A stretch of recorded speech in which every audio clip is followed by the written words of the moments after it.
আধুনিক আকাশযুদ্ধের সংজ্ঞাই বদলে দিতে আসছে আমেরিকার ষষ্ঠ প্রজন্মের স্টেলথ ফাইটার F-47 NGAD। রণক্ষেত্রে যখন রাশিয়ার তৈরি দোর্দণ্ড প্রতাপশালী S-400 মিসাইল ডিফেন্স সিস্টেমকে অপরাজেয় মনে করা হচ্ছিল, ঠিক তখনই পেন্টাগন উন্মোচন করল তাদের নতুন তুরুপের তাস।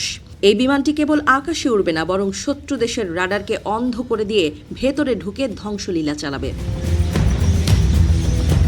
বোয়িংয়ের তৈরি এই F-47 বিমানটি কেবল একটি যুদ্ধ বিমান নয়, এটি একটি উড়ন্ত সুপার কম্পিউটার, যার ডিজাইন করা হয়েছে এমন সব দুর্ভেদ্য আকাশসীমার জন্য যেখানে প্রবেশ করা বর্তমানের F-22 বা F-35 এর জন্য অত্যন্ত ঝুঁকিপূর্ণ। এর বিশেষত্ব হল এটি সম্পূর্ণ নতুন প্রযুক্তির মাধ্যমে শত্রুর রাডারের চোখে ধুলো দিয়ে অনায়াসে বিচরণ করতে পারে। এই গল্পের আসল নায়ক হল নর্থরপ গ্রুপম্যানের তৈরি স্ট্যান্ড ইন অ্যাটাক ওয়েপন। প্রচলিত মিসাইলগুলো সাধারণত অনেক দূর থেকে ছোঁড়া হয়, যা মাঝপথে শত্রু রাডারে ধরা পড়ার ভয় থাকে। কিন্তু স্ট্যান্ড ইন অ্যাটাক ওয়েপন প্রযুক্তিতে F-47 একদম শত্রু শিবিরের ওপর গিয়ে অতর্কিত হামলা চালাবে। এটি শব্দের চেয়েও দ্রুত গতিতে গিয়ে সরাসরি আঘাত করবে চলমান S-400 ব্যাটারিকে। গ্লিটারের টুইন লেমন ও অ্যান্টিব্যাকটেরিয়াল ফর্মুলা বাসনকে চকচকে জীবাণুমুক্ত করে আমাদের দেয় গ্লিটার গ্যারান্টি। 2026 সালের চলমান অপারেশন এপিক ফিউরির আবহে এই নতুন শক্তির প্রদর্শনী বিশ্বজুড়ে চাঞ্চল্য তৈরি করেছে। বিশেষজ্ঞরা বলছেন, এই হাই স্পিড নেটওয়ার্ক সক্ষমতা আকাশযুদ্ধের ইতিহাসে নতুন দিগন্তের সূচনা করেছে। এখন আর শুধু আত্মরক্ষা নয়, বরং শত্রুর ঘরে ঢুকে তাদের প্রতিরক্ষা ব্যবস্থা গুঁড়িয়ে দেয়াই হবে মূল লক্ষ্য।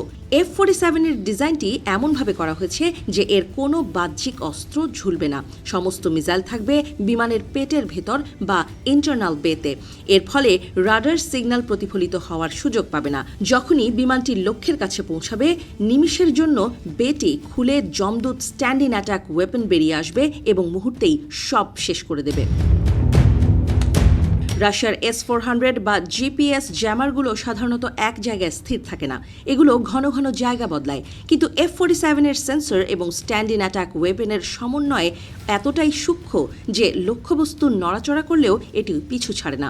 এমনকি শত্রুর ইলেকট্রনিক জ্যামিং করার চেষ্টাও এই উন্নত গাইডেড মিসাইলকে তার পথ থেকে বিচ্যুত করতে পারবে না। ভবিষ্যতের এই যুদ্ধে F-47 একা লড়বে না, এটি একটি নেটওয়ার্কের কেন্দ্র হিসেবে কাজ করবে। আকাশে থাকা ড্রোন বা স্যাটেলাইট থেকে পাওয়া তথ্য সরাসরি পৌঁছে যাবে পাইলটের হেলমেটে। ড্রোন যদি কোনো শত্রু রাডারের খোঁজ পায়, পাইলট তা দেখার আগেই বিমানটি সক্রিয়ভাবে মিসাইল তাক করে ফেলবে, অর্থাৎ শত্রু বোঝার আগেই পরাজয় নিশ্চিত হবে। এই নতুন প্রযুক্তির আবির্ভাব রাশিয়ার সামরিক শক্তির জন্য এক বিশাল চ্যালেঞ্জ। দীর্ঘদিনের অহংকার S-400 এখন মার্কিন প্রযুক্তির কাছে ম্লান হতে বসেছে। প্রতিরক্ষা বিশেষজ্ঞদের মতে F-47 এবং স্ট্যান্ড ইন অ্যাটাক ওয়েপনের যুগলবন্দি শত্রুর মনে এমন এক ভয়ের সঞ্চার করবে যা যুদ্ধের আগেই লড়াইয়ের ফলাফল নির্ধারণ করে দেবে। আকাশের সিংহাসন এখন কার দখলে থাকবে তা নিয়ে নতুন করে ভাবছে বিশ্ব শক্তিগুলো।